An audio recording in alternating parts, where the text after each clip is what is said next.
கியாமத்துடைய அடையாளங்களை பொறுத்தவரை சகோதரர்களே, இது முக்கியமாக நாங்கள் படிக்க வேண்டிய ஒரு விடயம் தான். கியாமத்துடைய அடையாளங்களை பொறுத்தவரையில் ஏற்கனவே நாங்கள் மறுமையுடைய பெரிய அடையாளங்களை பற்றி படித்தோம். மறுமையுடைய பெரிய அடையாளங்கள் 10 பற்றி படித்தோம். அதே போன்று கியாமத்துடைய சிறிய அடையாளங்களை பொறுத்தவரையில் நிறைய வந்திருக்கு, நிறைய அடையாளங்கள் வந்திருக்கின்றது. சுருக்கமாக ஒன்று நபி ஸல்லல்லாஹு அலைஹி வஸல்லம் அவர்களுடைய வருகை. நபி அவங்களை அல்லாஹு தஆலா அனுப்பி வைத்தது கியாமத்துடைய அடையாளம். புஇஸ்து அனா வஸ்ஸாஅத்து கஹாத்தைன், நானும் கியாமத்தும் இப்படி சேர்த்து அனுப்பப்பட்டிருக்கின்றோம். அதே போன்று குர்ஆன்ல சொல்லப்பட்ட இன்னும் ஒரு முக்கியமான அடையாளம் இக்தரபத்திஸ் ஸாஅத்து வன்ஷக்கல் கமர், மறுமை நெருங்கி விட்டதே, அதே நேரத்தில் சந்திரன் பிளந்து விட்டது என்று அல்லாஹு தஆலா சொல்லுகின்றான். இதே கியாமத்துடைய முக்கியமான அடையாளங்களாக குர்ஆனிலே சொல்லப்பட்டது. இந்த கியாமத்துடைய மறுமையுடைய அடையாளங்களை அறிஞர்கள் ஏற்கனவே நாங்கள் இதை சுருக்கமாக சொன்னோம். 2 முக்கியமான பிரிவுகளாக பிரித்திருக்கின்றார்கள். ஒரு பிரிவு அலாமாத்து ஸாஅத்தி ஸுக்ரா, அலாமாத்து ஸாஅத்தில் குப்ரா, கியாமத்துடைய சிறிய அடையாளங்கள், கியாமத்துடைய பெரிய அடையாளங்கள். பெரிய அடையாளங்கள் இதுவரைக்கும் நிகழவில்லை, அதே ஒரு கயிற்றிலே கோர்க்கப்பட்ட முத்துக்களை போன்று, அப்படியே மணிகளை போன்றே ஒன்றன் பின் ஒன்றாக மிக வேகமாக வந்தடைந்து விடும் என்பதை நாங்கள் ஏற்கனவே பார்த்தோம். அதே போன்று சிறிய அடையாளங்களை பொறுத்தவரையில் இதையும் பல பிரிவுகளாக அறிஞர்கள் பிரிச்சிருக்கின்றார்கள். ஒரு பிரிவு ஏற்கனவே நடந்து முடிந்தவைகள், இன்னும் ஒரு பிரிவு அது எப்பொழுது நடந்து கொண்டிருப்பது, கியாமத்து சம்பவிக்கும் வரைக்கும் நடந்து கொண்டிருக்கும். தொடர்ந்து ஏற்கனவே நடந்தது, இப்பயும் நடந்து கொண்டிருக்கின்றது, இனியும் நடக்கும் என்று சொல்லப்படக்கூடிய சில முக்கியமான சிறிய அடையாளங்கள். அதே போன்று இன்னும் ஒரு பிரிவு இருக்கின்றது, எதிர்காலத்தில் நடக்க இருக்கக்கூடிய முக்கியமான விடயங்கள். இப்போ இந்த விடயங்களை பொறுத்தவரையில் இதில் நாங்கள் சொன்னது புகாரி முஸ்லீமில் வரக்கூடிய விடயங்கள். புகாரி முஸ்லீமில் வரக்கூடிய விடயங்களை தான் நாங்கள் பார்த்தோம். அதில் விசேஷமாக ஹதீஸு ஜிப்ரீலே வரக்கூடிய, ஹதீஸு ஜிப்ரீல் என்று சொல்லக்கூடிய நீண்ட ஹதீஸிலே சில அடையாளங்களை நபியவர்கள் சொன்னார்கள்.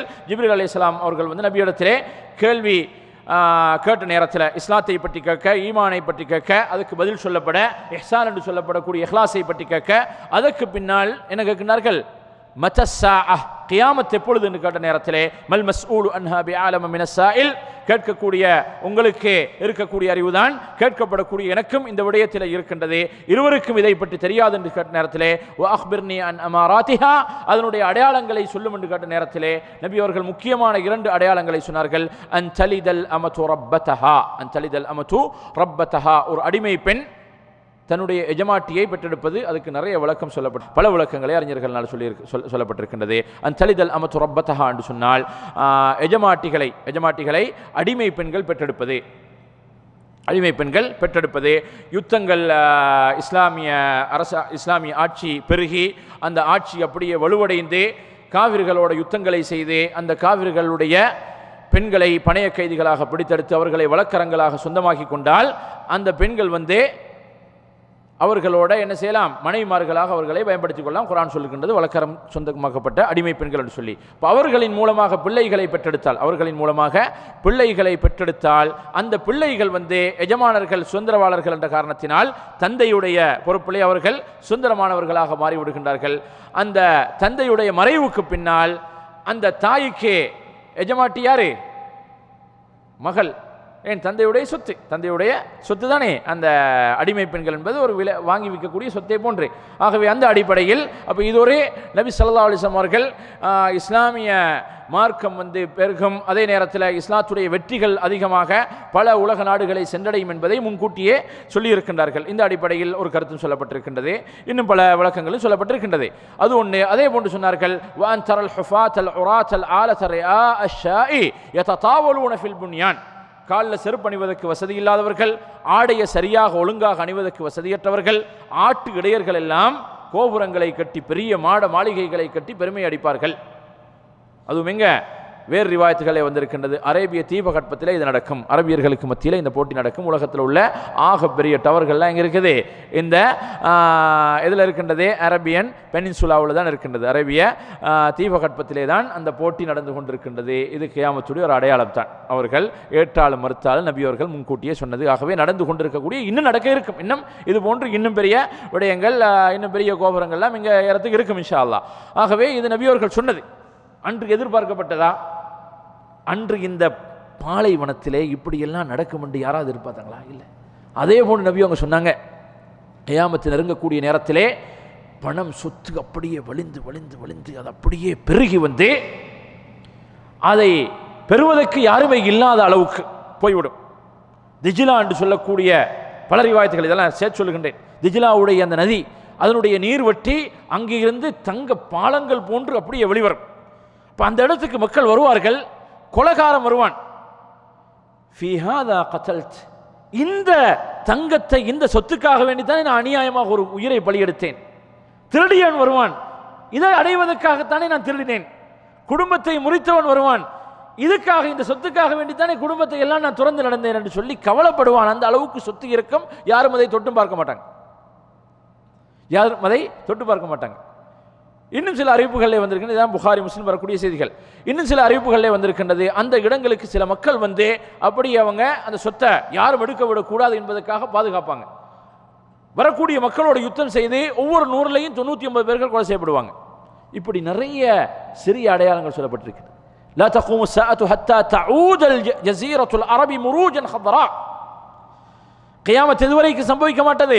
ஹத்தா தஊத ஜஸீரத்துல் அரப், அரேபிய தீபகற்பம் முரூஜன் ஹதரா, பசுந்தரைகளாக மாறும் வரைக்கும், இந்த பாலுந்தரைகள் எல்லாம் பசுந்தரைகளாக மாறும் வரைக்கும் என்று சொன்னாங்கன்ற அர்த்தம் என்ன? ஏற்கனவே இந்த அரேபிய தீபகற்பம் பசுந்தரையாக தான் இருந்திருக்கு, அதை இன்றைக்கு ப்ரூஃப் பண்ணுறாங்க. ஏன் நபி அவங்க என்ன சொல்லல, மாறும் வரைக்கும் என்று சொன்னாங்க. அப்போ ஏற்கனவே இருந்து பழைய நிலைக்கு மாறும். அப்போ அப்படி இருந்து அதற்கு பின்னால் பாலைவனமாக மாறி மீண்டும் அவைகள் சோலைவனங்களாக மாறுவதும் அதற்கான அறிகுறிகள் இன்றைக்கு பார்க்குறோம். ஒவ்வொரு ப்ரொஜெக்டுகளை பார்க்குற நேரத்தில் அந்த அறிகுறிகளை பார்க்கின்றோம். அது இயற்கையாகவோ செயற்கையாகவோ மாற்றப்பட்டு அது மாறும், அந்த நிலை மாறும். அல்லாஹு தஆலா அந்த இதுகளை என்ன செய்வான், பூமியிலிருந்து வெளியேற்றுவான், அந்த வளங்களை வெளியேற்றுவான். அதே போன்றே பொய் நபிகள் தோன்றுவார்கள், 30 பொய் நபிகள் தோன்றுவார்கள். அதே போன்று காபாவை இடிப்பதற்காக வேண்டிய அபிசீனியாவில் இருந்து ஒரு கருப்பு ஒரு அடிமை வந்து காபாவை இடிப்பான். இது போன்றே நிறைய அடையாளங்கள் அடுக்கிக் கொண்டே போகலாம். இன்னும் சில புகாரி முஸ்லிம் அல்லாத வேறு ரிவாயத்துகளில் இன்னும் பல அடையாளங்கள் சொல்லப்பட்டிருக்கின்றது. அதில் விசேஷமாக அதுவும் புகாரியில் வந்த செய்திகள் தான், விபச்சாரம் அதிகரிக்கும். அதே போன்று மதுபானம் அருந்தப்படும், அதற்கு புது புது பேர்கள் வைக்கப்படும், வட்டி கொடுக்கல் வாங்கல்கள் நடக்கப்படும், அதற்கான புது புது பேர்கள் வைக்கப்படும். அதே போன்று பட்டாடைகளை ஹலாலாக்கிக் கொள்வார்கள், விபச்சாரத்தை ஹலாலாக்கிக் கொள்வார்கள், சங்கீதங்களை ஹலாலாக்கிக் கொள்வார்கள். இது வேறு ரிவாயத்துகள், புகாரி முஸ்லிம் எல்லா ரிவாயத்துகளில் வந்திருக்கின்றது. இப்படியாக கியாமத்துடைய அந்த அடையாளங்கள் என்று நபி அவர்கள் அன்று நுபுவத்தாக சொன்னவைகள். அந்த பக்குவம் பெற்ற தோழர்களுக்கு இதெல்லாம் எவ்வளோ பெரிய ஆச்சரியமாக இருந்திருக்கும். இந்த சமுதாயத்திலே வஹீயை நேரடியாக கண்டு அதனுடைய இன்பத்தை சுவைத்து குர்ஆனை அப்படியே பசுமையாக கற்ற அந்த தோழர்களுக்கு மத்தியில் இப்படியான அசம்பாவிதங்களை சொல்ற நேரத்தில் அப்போ இதை எப்படி சொல்லலாம்? யூகித்து சொல்லக்கூடிய விடயமா? இப்படித்தான் அல்லாஹு தஆலா ஏன் கியாமத்தை பற்றி நபி அவங்க சொன்னாங்க, லா தகூமு ஸாஅத்து இல்லா அலா ஷிராரி ஹல்கில்லாஹ், அல்லாஹ்வுடைய படைப்பினங்களிலே மிக மோசமானவர்களுக்கு மத்தியில் தான் கியாமத் சம்பவிக்கும். அப்போ அந்த நிலைக்கு மக்கள் மாற்றப்பட வேண்டும். இது அல்லாஹ்வுடைய நியதி, அல்லாஹ்வுடைய ஏற்பாடு. நல்லவர்களுக்கு மத்தியில் கியாமத் வராது, மோசமானவர்கள். அப்போ மக்கள் பாவிகளாக நாளடைவில் மாறுவாங்க. பெண்கள் அதிகரிப்பார்கள், பெண்கள் அதிகரித்து எதுவரைக்கும் ஒரு 50 பெண்களுக்கு ஒரு ஆண் பொறுப்புதாரியாக ஆகும் அளவுக்கு பெண்கள் அதிகரிச்சிடுவாங்க. ஆண்கள் குறைந்து பெண்கள் அதிகரிப்பாங்க. யுத்தங்கள் இன்றைக்கி நடக்கக்கூடிய சம்பவங்களை பார்த்தோம்னு சொன்னால், விபத்துக்களில் அதிகமாக போகிறவங்க யார்? ஆக்சிடென்ட்டுகளில் நாள்தோறும் இந்த நாடுகளில் இழந்து கொண்டிருக்கின்றார் வாலிபர்கள். அதுவும் ஆண்கள் அதிகமாக கொலையுண்டு கொண்டிருக்கின்றார்கள் யுத்தங்களில், விபத்துக்களில், ஏனைய இந்த போதைகளுக்கு அடிமைப்பட்டு நோய்கள்லையும் அதிகம் பாதிக்கப்படக்கூடியவர்கள். இதன் விளைவாக இந்த போதைப் பொருட்களுக்கு அடிமைப்பட்டு இந்த காரணங்களினால அதிகம் மரணிக்கக்கூடியவர்கள் ஆண்கள் தான். எண்ணிக்கையில் பார்த்தோம்னா ஆண்கள் தான். ஸ்ட்ரெஸ் அதிகம், அதனால் ஹார்ட் பேஷண்ட் யாரில் அதிகம்? பெண்களுக்கு. இன்றைக்கு பொதுவாகவே மெடிசினில் ப்ரூவ் பண்ணப்பட்ட விடயம் தான், விகிதாசாரத்துடைய அடிப்படையில் ஹார்ட் டிசீஸ் பெண்களுக்கு மிக குறைந்த அளவில் தான் இருக்கின்றது. இதை விட ஒரு 30-40% ஆண்களுக்கு அதிகமாக இருக்கும். அதுக்கு முக்கியமான காரணங்கள் ஒன்று தான் என்ன செய்கிறது? ஸ்ட்ரெஸ். ஆண்களுக்கு தான் அதிகம். எல்லா பிரச்சனைகளும். ஆகவே இந்த அடிப்படையில் ஆண்களில் கணிசமான ஒரு குறை ஏற்படும். இதுவரைக்கும் அந்த நிலைமை வரல, இதுவரைக்கும் உலக சனத்தொகையுடைய அடிப்படையில் ஆண்களுடைய எண்ணிக்கை குறையாக இருக்கா கூடுதலாக இருக்குதா? கூடுதலாக தான் இருக்குது. இதுவரைக்கும் கூடுதலாக இருக்குது. எதிர்காலத்தில் இது நடக்கும், நிச்சயமாக நடக்கும். 50 பெண்ணுக்கு ஒரு ஆண் என்ற விகிதத்திலே ஆண்களுடைய எண்ணிக்கை கணிசமான அளவு குறைந்து பெண்களுடைய எண்ணிக்கை மிகப்பெரிய அளவிலே கூடிவிடும். இதுவும் கியாமத்துடைய ஒரு அடையாளம். அதற்கு பின்னால் இன்னும் பல பெண்கள் சார்ந்த பாவங்கள் அதிகரிக்கும். அதில் விசேஷமாக விபச்சாரம் பகிரங்கமாக பாதை வழிகளில் எல்லாம் நடந்தேறும் என்ற அளவுக்கு ஹதீஸ்களில் எச்சரிக்கை வந்திருக்கின்றது. பகிரங்கமாக மதுபானம் அருந்தப்படும். லைசன்ஸ் கொடுக்கப்பட்டிருக்கா இல்லையா? நாடுகளில் லைசன்ஸ் கொடுக்கப்பட்டிருக்கின்றது. விமானத்தில் என்ன செய்கிறது? ஆகாயத்தில் மதுபானம் அருந்துறான்னு சொன்னால் இவர்களை விடவும் கேவலம் கட்டவர்கள். ஆகாயத்தில் நடக்கக்கூடிய விபத்துகளை பாருங்கள் சோர்களே. அந்த ஆகாயத்தில் பறந்து கொண்டிருக்கக்கூடிய நேரத்தில் ஒரு சின்ன அனௌன்ஸ்மெண்ட் வருகின்றது, நிலைமை எப்படி மாறுகின்றதுன்னு பாருங்கள். அண்மை விபத்துகளை பாருங்கள். அந்த எத்தியோப்பியன் ஏர்லைன்ஸ் ஃப்ளைட் கிராஷ், அதனுடைய சில வீடியோக்கள் வந்திருக்கின்றது. உண்மையோ பொய்யோ தெரியாது. எப்படி இருந்தாலும் அந்த நிலைமையில் மனிதனுடைய நிலைமை எவ்வளோ பெரிய பாவிகளாக இருந்தாலும், எவ்வளோ பெரிய அநியாயம் செய்து கொண்டிருக்கக்கூடிய நிலைமையாக இருந்தாலும் அந்த இடத்துல அல்லாஹுடைய சிந்தனை வரும். சுப்ஹானல்லாஹ். அந்த நேரத்தில் ஒரு மனிதன் போதையோடு இருந்தான்னு சொன்னால், மது போதையோடு ஆகாயத்தில் அந்த அந்தரத்தில் அடைய அல்லாஹ் தவிர வேறு யாருனாலும் இதை பாதுகாக்க முடியாது என்று சொல்லக்கூடிய அந்த இக்கட்டான சூழ்நிலையில் ஒருத்தன் போதையோடு இருப்பான்னு சொன்னான். பகிரங்கமாக எங்கே குடிக்கப்படுது? கடல்ல, நடுக்கடல்ல போதை மதுபானம் வருந்தப்படுகின்றது. பாதை வழிகளில் மதுபானம் வருந்தப்படுகின்றது. கடை தெருகளில் பகிரங்கமாக அருந்தப்படும். கியாமத்துடைய அடையாளம். இதெல்லாம் கியாமத்துடைய சிறிய அடையாளங்கள். அன்றே மதுபானத்தை சர்வசாதாரணமாக அருந்தி வந்த சில மக்கள், சஹாபாக்களுக்கு மத்தியில் சிலர்கள் அருந்தினார்கள், சர்வசாதாரணமாக அருந்தினார்கள். தொழுகையில் சூறாக்களை மாற்றி ஓதும் அளவுக்கு போதை விட்டார்கள். படிப்படியாக அல்லாஹு தஆலா ஹராமாக்கினான். தொழுகையில் நீங்க குடிக்காதீங்க, வலா தக்ரபு ஸலாத்த வ அன்தும் சுகாரா ஹத்தா தஅலமு மா தகூலூன், நீங்க சொல்வதனுடைய விவரம் என்னன்னு தெரிய வேண்டும். குல் யா அய்யுஹல் காஃபிரூன், முக்கியமான காவிர்களுக்கும் முஸ்லிம்களுக்கும் இடையில் உள்ள தொடர்பை சரியாக எடுத்து ஓதக்கூடிய சூறாவையே பிரட்டி ஓதிட்டாங்க. குல் யா அய்யுஹல் காஃபிரூன் அஅபுது மா தஅபுதூன், நீங்க வணங்குறத நானும் வணங்குவேன் என்ற அளவுக்கு ஷிர்க் சார்ந்த வார்த்தை பிரட்டி ஓதி விட்டார்கள் போதையில். உமர் ரலியல்லாஹு அன்ஹு சொல்றாங்க, அல்லாஹ்வுடைய தூதரே என்ன நிலைமை, இப்படி ஓதப்படுகின்றது, குர்ஆன் மாற்றி மாற்றி ஓதுகின்றார்கள். சிலர் சொல்லுவாங்க, சில பேர் பயான்ல என்ன சொல்றது கேட்டிக்கும், மதுபானம் ஹராமாக்கப்பட்ட நேரத்தில் உமர் ரலியல்லாஹு அன்ஹு கையில் வந்து என்ன இருந்ததாம்? சாராய போத்தல் இருந்தாம். நஊது பில்லாஹ், அல்லாஹ் பாதுகாக்கணும். உமர் தான் மதுபானத்தை அவர்கள் ஜாஹிலியத்தில் இஸ்லாத்திலே தொட்டு கூட பார்க்காதவங்க. அது மதுபானம் ஹராமாக்கப்பட வேண்டும் என்பதில் மிக துணிவோட நபி அவர்கள்ட்ட அடிக்கடி வந்து கேட்டாங்க. ஹிஜாபுடைய விடயம், மதுபானத்துடைய விடயம், இதில் வந்து நபி அவர்களிடத்தில் திருப்பி திருப்பி வந்து பேசியவர்கள் யார்? உமர். ஹிஜாபுடைய விடயத்தில் இறங்க மாட்டாதா, ஹிஜாபுடைய வசனம் இறங்க மாட்டாதான்னு மிகப்பெரிய எதிர்பார்ப்போடு இருந்தவங்க உமர். மதுபானம் ஹராமாக்கப்படாதா என்று நபி இடத்துல வந்து திருப்பி திருப்பி கேட்டவங்க உமர். அப்போ அவங்கள ஒரு அவதூறு சொல்ற மாதிரி இருக்குதா இல்லையா? இப்படி சில பேர் பயம் பண்றாங்க. சரி, அப்போ அப்படி அந்த மதுபானம் ஹராமாக்கப்பட்ட நேரத்திலே பீப்பாக்களாக இருந்து அப்படியே கொட்டப்படுகின்றது. ஃபஹல் அன்தும் முன்தஹூன் இன்னமல் ஹம்ரு வல் மைஸிரு வல் அன்சாபு வல் அஸ்லாமு ரிஜ்ஸும் மின் அமலி ஷைத்தானி ஃபஜ்தனிபூ, முழுமையாக தவிர்த்து கொள்ளுங்கள். இன்னமா யுரீது ஷைத்தானு அன் யூகிஅ பைனக்கும் லதாவத வல் பக்தாஅ ஃபில் ஹம்ரி வல் மைஸிர்.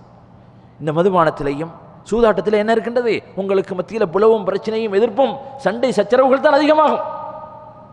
ஆகவே இதை நீங்கள் விலகிக் கொள்ள மாட்டீர்களா? உடனடியாகவே விலகிக் கொண்டார்கள். யாரும் அதற்கு பின்னால் திரும்பி கூட பார்க்கல. ஓரிரு சம்பவங்கள் வந்தது. அதுவும் ஒரு மதுபானம் அருந்திய ஒரு தோழர் நபியிடத்தில் பல தடவைகள் திருப்பி திருப்பி எடுத்து வரப்படுகின்றார்கள். கசையடி அடிக்கப்படும். மதுபானம் அருந்தியதற்கு நபி அவங்க கசையடி அடிப்பாங்க மதீனால வச்சு. தோழர்கள் வந்து சொல்லுவாங்க, மா அக்ஸர மா யுஅதா பிஹி இலா ரசூலில்லாஹ், வெக்கம் இல்லையா இந்த மனிதனுக்கு? பல தடவைகள் நபியுடைய சன்னிதானத்துக்கு நபிக்கு முன்னால் கொண்டு வந்து கசை அடிக்கப்படுது. திரும்பி போறா, திரும்பி 2 நாளில் குடிச்சிட்டு வர்றான். அப்போ நபி அவங்க சொன்னாங்க, அவரை விட்டு விடுங்க, அவருடைய உள்ளத்தில் ஒரு உறுத்தல் இருக்கின்றது. இன்னஹு யுஹிப்புல்லாஹ வ ரசூலஹ், அவர் அல்லாஹ்வையும் ரசூலையும் நேசிக்கின்றார். இன்றைக்கு போதை விட்டவன்ற நேசம் இருக்குதா? தொழுகையே இல்லையே, அது உம்முல் கபாயிர். என்ன செய்யறது? பெரும் பாவங்கள்ட்ட தலை பாவம் என்ன? மதுபானம் தான். அது அருந்தினா ஒன்று அடுத்த ஒன்று விளங்காது. மது அருந்தினா என்ன செய்வான்? கொலை செய்வான், விபச்சாரம் பண்ணுவான், திருடுவான், இன்னும் உள்ள எல்லா பாவங்களையும் செய்வான். பெரிய பாவம் அது. ஆகவே பகிரங்கமாக மதுபானம் அருந்தப்படுகின்றது. என்ன பெயர்களை கொண்டதாக இருந்தாலும் அதே ஏன் திருப்பி திருப்பி சொல்கிறேன்னு சொன்னால், அதற்கு வழிகாட்டக்கூடியவைகள் அனைத்துமே எது போதையை ஏற்படுத்துமோ அது பானமாக ட்ரிங்காக இருக்கணும் யாரும் விளங்கக்கூடாது. அன்று சாராயம் எந்த தோட்டத்தில் இருந்தது? எந்த தோட்டத்தில் இருந்தது? எந்த வடிவத்தில்?